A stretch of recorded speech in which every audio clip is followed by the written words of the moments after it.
Good afternoon, everybody. Good afternoon once again. You're all welcome back to this fantabulous program, Speak to the Counselor. Good afternoon, everybody, home and abroad. Good afternoon. Good afternoon. It might be good morning in your country. It might be good evening in your country. It might be good afternoon in your country. It might be good evening or good afternoon here in Nigeria. You're all welcome back to this wonderful and fantastic program, Speak to the Counselor program.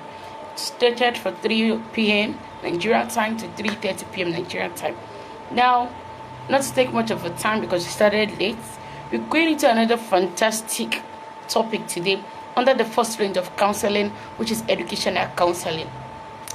I told us last week it's going to be a part A and part B, and today we're getting into the part B of this topic.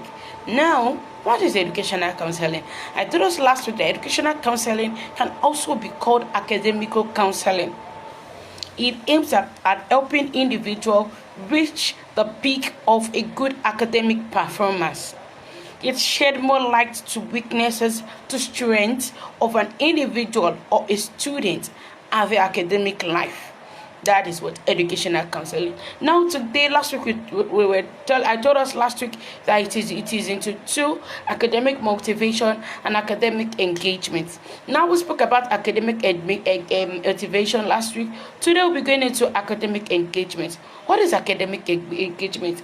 Yeah, I said it down. That academic engagement refers to the degree to which students participate in academic activities such as attending classes, completing assignments, interacting with instructors and peers. That is academic engagement. Let me come again. Academic engagement refers to the degree to which each student participates in academic activities such as attending classes, completing assignments or assessments, and interacting with an instructor or peers. That is what academic engagement is. So people will call it an interaction between a lecturer and a student, but me, I would say it is an instructor between an instructor in class and our peer groups. That is what academic engagement. Now, for example, if you are being given an assignment in school or in your institution, you need the help of an instructor. You need the help of your academic peers, your peer group. You need it for them to help you out in your particular assignment, so as for you to understand better what you are being taught in your lecture rooms, in your classroom, or in an academic environment or in academic section. For you to understand, that is why we call it academic engagement. Remember last week we told us about academic motivation. Now today we're getting into academic engagement. What are the factors influencing academic engagement? One, I call it teacher-student relationship. Teacher and student relationship, instructor and student relationship. Under this, we have positive relationship with instructor can enhance engagement. Positive relationship between the instructor and the student can enhance engagement. I call it teacher and student relationship. When I told us last week, when I was in my secondary school, I don't have issue with mathematics, and that's what mathematics is the major factor. Now, my mathematics teacher, I dislike him. I don't like him at all. So I don't have a good relationship with him. He's my instructor for a particular subject. So I don't have a good, cordial relationship with him. I had a negative relationship with him, negative experience with him. So therefore, I could not bring out something good from that particular subject. So when there is a bad or negative relationship between an instructor and the student, such student has a problem already. Because the basis and the foundation of a good academic performance, it's from your instructor. So when you don't have passion, or when you don't have that positive relationship with him or her, or the instructor is not having a positive relationship with his or her student, there's always a problem. So such students will not come out with a good academic performance at all. That is why we say academic engagement. The second one I say here is relevance and meaningfulness. Relevance and meaningfulness, and under this, the students are more engaged when they see the relevance and importance of the materials. I can remember those days when one of my elder sister was in school. She do complain that all the materials their instructor is always selling to them or giving to them, it's not always relevant at all. There's no correlation between what the man is teaching them in the class and what is in the material. So how do they want them to read for exam? So she's always complaining. But when students sees relevance and importance in the material a particular instructor is giving to them, it's fine. They'll pay more attention to it. That's why I said relevance and meaningfulness. These are the factors influencing academic engagement. The third point, I call the third point active listening. Hands-on interactive learning experience can increase engagement. Hands-on and interactive learning experience can increase engagement. When an instructor is in class, as an instructor, whenever you're in class, I do tell my students whenever I'm in a class that you and you stand up. Give me your names. If I'm new in that school, that's those that are in the front know their name. Those are the part, let them introduce themselves. Let it be an interactive learning class, an interactive learning section. It is an academic environment, for crying out loud. An academic environment should be interactive because they should be free to ask you questions. You must be free to ask them questions. So when they are hands-on, Deborah, stand up and tell me, what do you understand by this? Taiwo, stand up and tell me, what do you understand by this? Maxwell, stand up. When they tell you, okay, fine, at the end of the lesson or before the end of that lesson, they will ask you a question. Excuse me, sir. Excuse me, ma'am. This, and this. How can I do it? How can I go about it? And you feel free to explain to them. As I said, hands-on and learning environment, interactive section, interactive learning and experience is to increase their engagement. They will never want to miss your class. Even as a lecturer, even as an instructor, as a teacher, anything you call it, they will never want to miss your class. I've seen students that left their school, they will still call me. Please, when are you coming back to our school? We've missed your class. They will call me on phone. When are you coming back to our school? We've missed your class. Because during my time in that school, any class I'm going to, be SS1, SS2, SS3, I'm always making that class an interactive section. So interactive learning experience can engage students more. So if it is the first period and they come late, they will like, mommy, we are sorry, mistress, we're sorry for coming late. This happened. I'll laugh or I smile. Tell them to can have their seats. I have to go back and repeat what we've learned so far for them to understand, and they'll ask me questions and I'll answer them because it's not a big deal. Someone asking you a question wants you to understand or know that he or she does not understand what you're telling her, what you're teaching her. And you as an instructor asking a question, or even as a parent asking your word or your child a question in a particular subject, you want him or her to understand more. I've experienced a parent and a student in my front. The father is a teacher, a biology teacher for that matter, asking his child that this is in biology. How do you understand it? The man also take mathematics too. How do you understand it? The child was telling the father that this is where I will solve it. The man said no. The child now told his father that my own teacher, this is the way he taught us. If you want to teach me, you will tell me another formula that you will know, or that you know, that you will now tell me that add this to it. Fine. So I was now smiling. I was like, what the child said is true. As a father and as a teacher, you want him or her to know better. Explain. When you've asked the question, you see that the child did not get what you want, explain in your own dimension to him or her. You will see that while studying alone, he or she will bring those two things together. When she brings those two things together, she will join it and bring out something that tangible out of it. So I said, an interactive learning experience can engage students. Another point is feedback and assessment. Feedback and assessment. And under this is regular feedback constructive assessment can foster engagement. Regular feedback and constructive assessment can foster engagement. When you're always getting, okay, there was a time I was in a particular school and I was teaching them. At the end of the class, I called 2 people. So my fellow teacher, my co-teacher was asking what they want to do. I said, when the student comes, you will listen. I sat them back. I sat down. I told them to sit down. I sat them down. I now told them that what we've learned in class today. How do people see it? They're not looking at each other. So tell me, talk to me. How do you people see what we've learned in class today?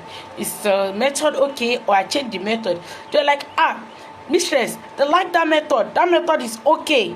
See, if you continue with that method, I add small things. This is how I will always pay attention. So my partner was like, hey, see me, oh. So I now told her that no, we need feedback. When we get feedback from them, we adjust. We will know where we are missing it and where we are getting it right. Then in terms of assessments, I will give them assessments. You give students assessments to know either they get what you are passing to them or they did not get it. So that will foster more engagement in them. I told us of a teacher that I know. We work together. At the end of every section or every term, it takes mathematics and physics.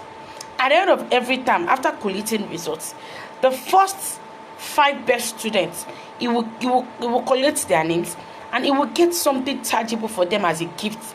Right on the assembly ground is going to compensate them. So after getting that is his own assessment. He has gotten feedback from them, then he has given them assessment. So that was said, feedback and assessment. These two works together and kind of foster an academic engagement.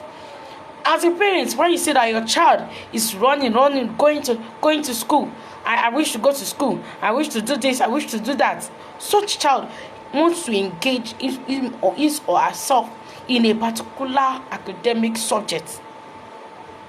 So that will foster an academic engagement. Another new one is classroom environment. A well-organized, comfortable, and inclusive classroom environment can provide engagement. If you want to organize a well-conducive classroom or a learning environment, make sure that there will not be miss of any distraction around.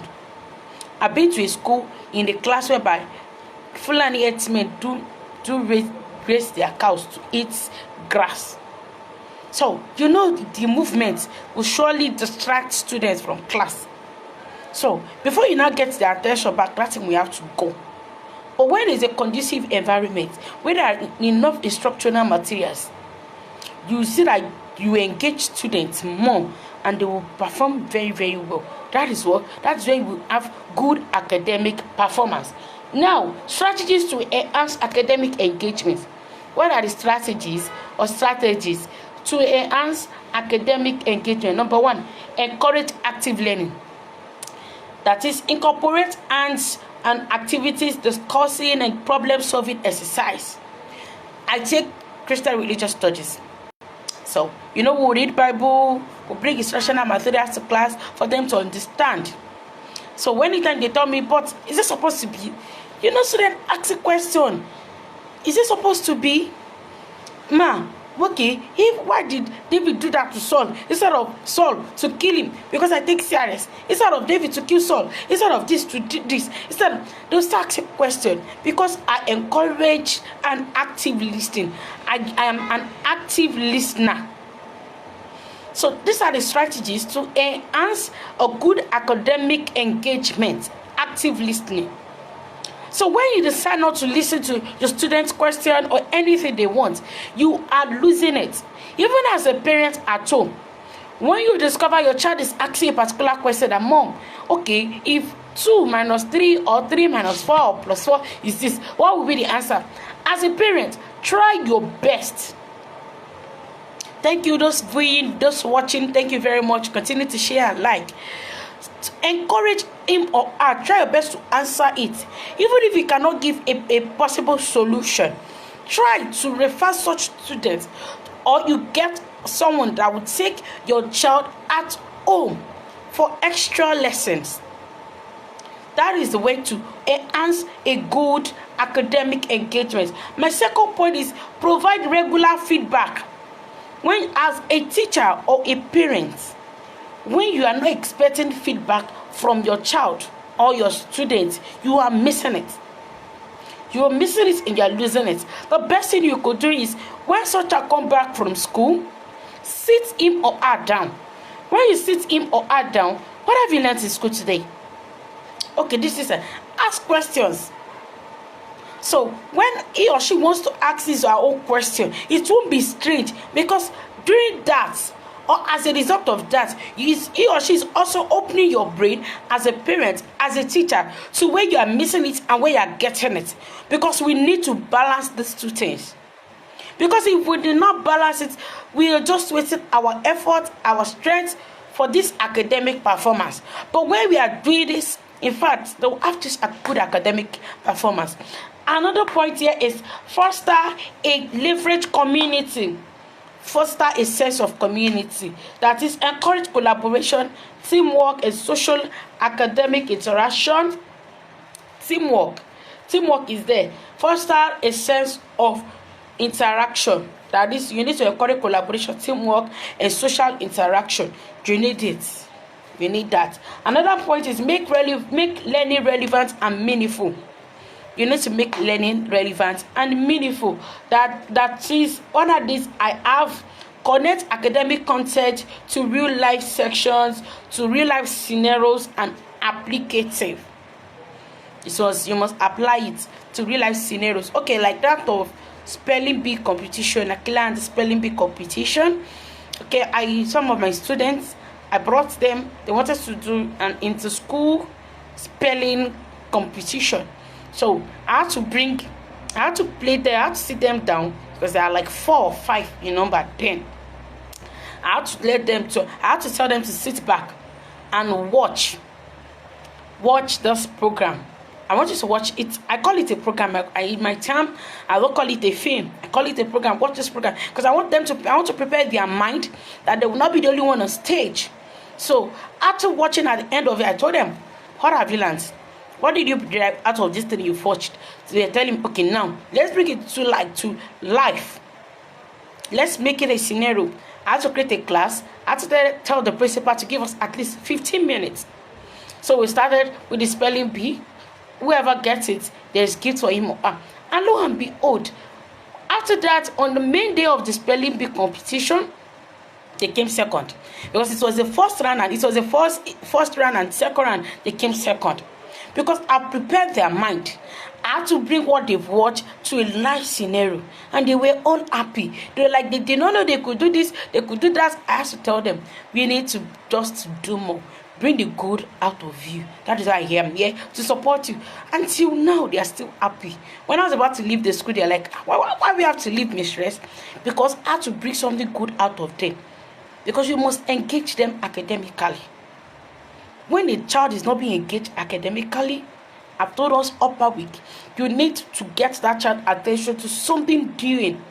Because that child must not be idle. That child's mind must not be idle. The ants must not be idle. So get something doing. We must sit back at the end of every day to say, what have I learned today? And what have I achieved today? Even as a child, they think, okay, my teacher taught me this. I was telling someone a few days ago that my teacher taught me something maybe like 10 years back. I can still remember till now. This was not laughing at. How? I said, do you remember this teacher? She said, yes. Okay. She told us something. And I'm like, I had to tell her. She said, wow, it's true. That is it. And it worked positively for me. And the last one is use technology effectively. In class now, our instructional materials, we should add to it. All this, we need to bring uses of technology in for students to understand. Okay, I went to a company for an interview. I got the job. So they were doing a training for us. It was like a class. So we're in training. So they were displaying all these kind of things. They're telling me this, and they're like, wow.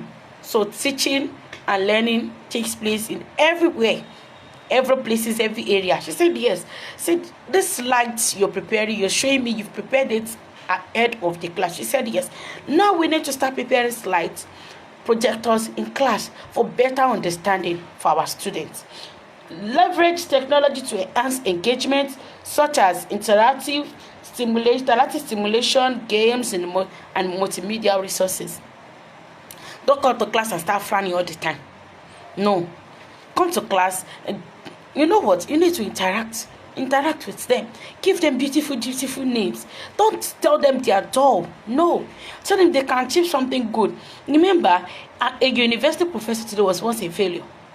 Everybody has his or her own story to tell. I also have my story to tell because I have failed not once, not twice, but here I am today, to the glory of God. So therefore, try your possible best as an instructor, as a parent, to engage your child, your ward, as a guardian, to engage them academically, and you will see you bring out the best in them. Good afternoon once again. Thank you for viewing. Those that are viewing it, those that are sharing it, we're also on YouTube. Thank you for viewing it. Keep sharing it till it get to people so they understand what counseling is, the importance of counseling, and what they don't know, so they can know it very well. Good afternoon once again in Nigeria, in all over the world. Good morning, good evening, good afternoon again. Thank you for staying tuned to speak to the counselor program. My name is Susanna. I love you all. Continue to share this program. See you next week. Thank you very much.